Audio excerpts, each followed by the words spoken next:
राम मंदिर करोड़ों हिंदुओं की आस्था का केंद्र, दशकों की लड़ाई के बाद बना मंदिर जहां भक्त अपनी श्रद्धा के अनुसार नकद का चढ़ावा देते हैं, सोना चांदी भी चढ़ाते हैं। लेकिन अब सवाल ये है कि क्या उसी मंदिर के चढ़ावे में चोरी हो रही है? भक्तों का पैसा कहां जा रहा है? ट्रस्ट के अंदर क्या कुछ गलत हो रहा है? और सबसे बड़ा सवाल, क्या इस चंदा चोरी के आरोप से बीजेपी को 2027 के उत्तर प्रदेश विधानसभा चुनाव में बड़ा झटका लग सकता है? सोचिए, राम मंदिर बीजेपी का सबसे बड़ा ब्रांड रहा है। राम के नाम पर वोट मांगे गए, राम की आस्था पर राजनीति चली। लेकिन अगर वही आस्था का पैसा गायब होने लगे तो लोग क्या सोचेंगे? क्या भक्त नाराज हो जाएंगे? क्या ये विवाद योगी सरकार की छवि खराब कर देगा या फिर बीजेपी इसे आसानी से हैंडल कर लेगी? आज हम इसी को बहुत विस्तार से समझने वाले हैं। इस पूरे मुद्दे को, राम मंदिर का सफर काफी लंबा रहा है, 1990 के दशक से लेकर 2019 के सुप्रीम कोर्ट के फैसले आने तक। फिर ट्रस्ट बना, निर्माण हुआ और 2024 में उद्घाटन भी हो गया। प्रधानमंत्री मोदी ने खुद मंदिर को राष्ट्र को समर्पित किया। तब से लाखों श्रद्धालु अयोध्या पहुंच रहे हैं, रोजाना भक्त चढ़ावा देते हैं। अनुमान है कि 1 करोड़ से ज्यादा का चढ़ावा रोज आता है। इसमें नकद, आभूषण और विदेशी मुद्रा भी शामिल होती है। लोग दूर दराज से आकर अपनी मनोकामना पूरी करने के लिए पैसा चढ़ाते हैं। लेकिन जून 2026 में अचानक खबरें आने लगी कि इस चढ़ावे में गड़बड़ी हो रही है। कुछ पूर्व विधायकों और कर्मचारियों ने आरोप लगाया कि चढ़ावा का जो बक्सा है उससे पैसा गायब हो रहा है, कर्मचारी मिलकर चोरी कर रहे हैं। जांच शुरू हुई। जांच में 70 से ज्यादा घटनाएं सामने आई। अप्रैल से जून के बीच में पुलिस ने 8 लोगों को गिरफ्तार किया। उनसे 80 लाख रुपए बरामद किए गए हैं। ट्रस्ट के महासचिव चंपत राय और एक और ट्रस्टी ने इस्तीफा दे दिया। नैतिकता के आधार पर नैतिक जिम्मेदारी लेते हुए उन्होंने कहा कि वो अपना पद छोड़ रहे हैं। अब सवाल उठता है कि इतना बड़ा ट्रस्ट, जहां इतना पैसा आता है, वहां सुरक्षा इतनी कमजोर कैसे हो गई? कैश काउंटिंग कौन कर रहा था? सीसीटीवी काम क्यों नहीं कर रहे थे? और सबसे अहम, इतने बड़े स्तर पर लापरवाही किसकी थी?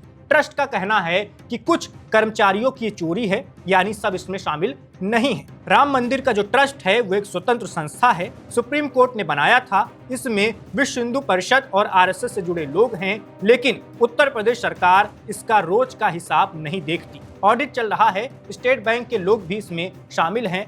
ट्रस्ट कह रहा है कि बड़े गबन की बात गलत है, सिर्फ कुछ घटनाएं हैं जिन पर कार्रवाई हो रही है। लेकिन विपक्ष को ये मौका मिल गया। समाजवादी पार्टी के अखिलेश यादव ने इसे चढ़ावा चोरी कांड बताया।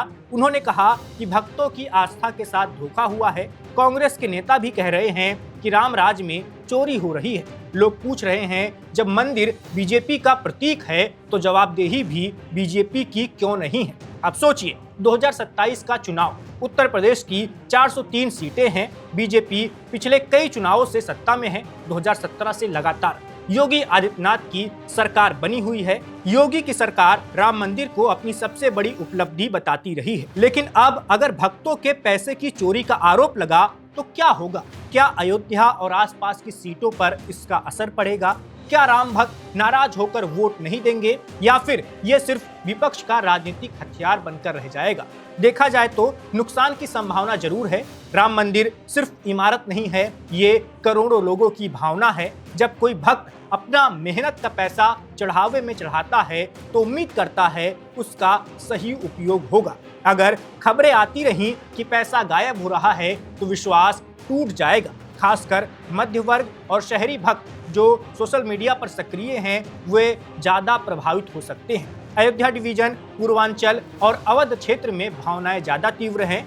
वहां अगर नाराजगी फैली तो कुछ सीटें खिसक सकती हैं, वहां पर नुकसान हो सकता है। कुछ सर्वे भी बता रहे हैं कि इस विवाद से बीजेपी की छवि पर असर पड़ा है। विपक्ष इसे लगातार उठा रहा है। सोशल मीडिया पर वीडियो वायरल हो रहे हैं। लोग पूछ रहे हैं कि इतने बड़े मंदिर में सुरक्षा क्यों नहीं थी? ट्रस्ट के कर्मचारी किसके इशारे पर काम कर रहे थे? क्या ऊपर तक का हाथ है? अगर जांच में बड़े नाम निकले तो नुकसान और बढ़ सकता है। लैंड डील के आरोप भी हैं, जहां 2 करोड़ की प्रॉपर्टी कुछ मिनट में 18 करोड़ में बेची गई। ऐसे मामलों से पारदर्शिता पर सवाल उठते हैं। फिर भी बीजेपी के पास बचाव के तर्क हैं। ट्रस्ट स्वतंत्र है। सरकार ने तुरंत जांच कमेटी बिठाई, गिरफ्तारियां हुई, इस्तीफे भी हुए। बीजेपी कह रही है कुछ बदमाशों की वजह से राम आंदोलन को बदनाम नहीं किया जाना चाहिए। पार्टी कार्यकर्ता कहते हैं कि विपक्ष जब मंदिर बन रहा था तब चुप था, अब चोरी का मुद्दा उठाकर राजनीति कर रहा है। बीजेपी का फोकस है कि जांच पूरी हो, दोषियों को सजा मिले। अगर उन्होंने ये काम अच्छे से किया तो विवाद शांत हो सकता है। 2027 चुनाव में राम मंदिर अकेला मुद्दा नहीं होगा। उत्तर प्रदेश की राजनीति बहुत जटिल है, यहाँ जाति समीकरण भी बहुत अहम है। ओबीसी, दलित, यादव, ब्राह्मण, ठाकुर सबकी अपनी हिस्सेदारी है। बीजेपी ने पिछले चुनाव में इनमें से कई वर्गों को साथ जोड़ा था। अगर वो गठबंधन टिका रहा तो राम मंदिर विवाद का असर कम हो सकता है। विकास के काम जैसे सड़क, बिजली, एक्सप्रेसवे, निवेश, ये सब वोटर देखते हैं। कानून व्यवस्था पर योगी सरकार की छवि मजबूत रही है। बेरोजगारी, किसान के मुद्दे, महंगाई जैसे मुद्दे भी चुनाव तय करेंगे। अभी 1 साल का समय है। राजनीति में ये लंबा वक्त होता है। कई नई घटनाएं हो सकती हैं, अर्थव्यवस्था में थोड़ा बहुत बदलाव आ सकता है, नई योजनाएं आ सकती हैं। विपक्ष अगर सिर्फ चोरी के मुद्दे पर अटका रहा और विकास पर कुछ नहीं बोला तो उसका असर भी कम होगा। समाजवादी पार्टी को अपना गठबंधन मजबूत करना है। कांग्रेस की स्थिति अभी कमजोर दिख रही है। ऐसे में बीजेपी अगर इस विवाद को जल्दी निपटा ले तो फायदा हो सकता है। ट्रस्ट को भी सबक लेना चाहिए। भविष्य में कैश हैंडलिंग की व्यवस्था बदलनी होगी। ज्यादा डिजिटल पेमेंट, बेहतर सीसीटीवी, स्वतंत्र ऑडिट, बाहरी निगरानी, ताकि फिर से ऐसे आरोप ना लग सके। क्योंकि राम मंदिर पूरे देश की आस्था है, इसे किसी भी कीमत पर साफ रखना ही चाहिए। यहाँ पर किसी चोरी जैसी घटना से पूरे देश के लोगों को आघात पहुँचता है। लोग पूछ रहे हैं आखिर इतना पैसा कहाँ जाता है, ट्रस्ट का खर्च क्या है, निर्माण पूरा हो गया तो अब चढ़ावा किस काम में लग रहा है, क्या इसका हिसाब सार्वजनिक होना चाहिए? ये सवाल जायज है। ट्रस्ट को इनका जवाब देना चाहिए। पारदर्शिता बढ़ानी चाहिए, तभी विश्वास बनेगा। बीजेपी के लिए परीक्षा का समय है। अगर उन्होंने सख्ती दिखाई और लोगों को यकीन दिलाया कि आस्था का पैसा सुरक्षित है तो नुकसान सीमित रहेगा। लेकिन अगर लापरवाही हुई या जांच में देरी हुई तो विपक्ष इसे पूरे चुनाव में घुमाएगा। राम मंदिर का प्रतीकात्मक महत्व बहुत बड़ा है। ये छोटा विवाद इसे पूरी तरह खत्म नहीं कर सकता, लेकिन कुछ वोट जरूर प्रभावित हो सकते हैं। Subscribe to One India and never miss an update. Download the One India app now.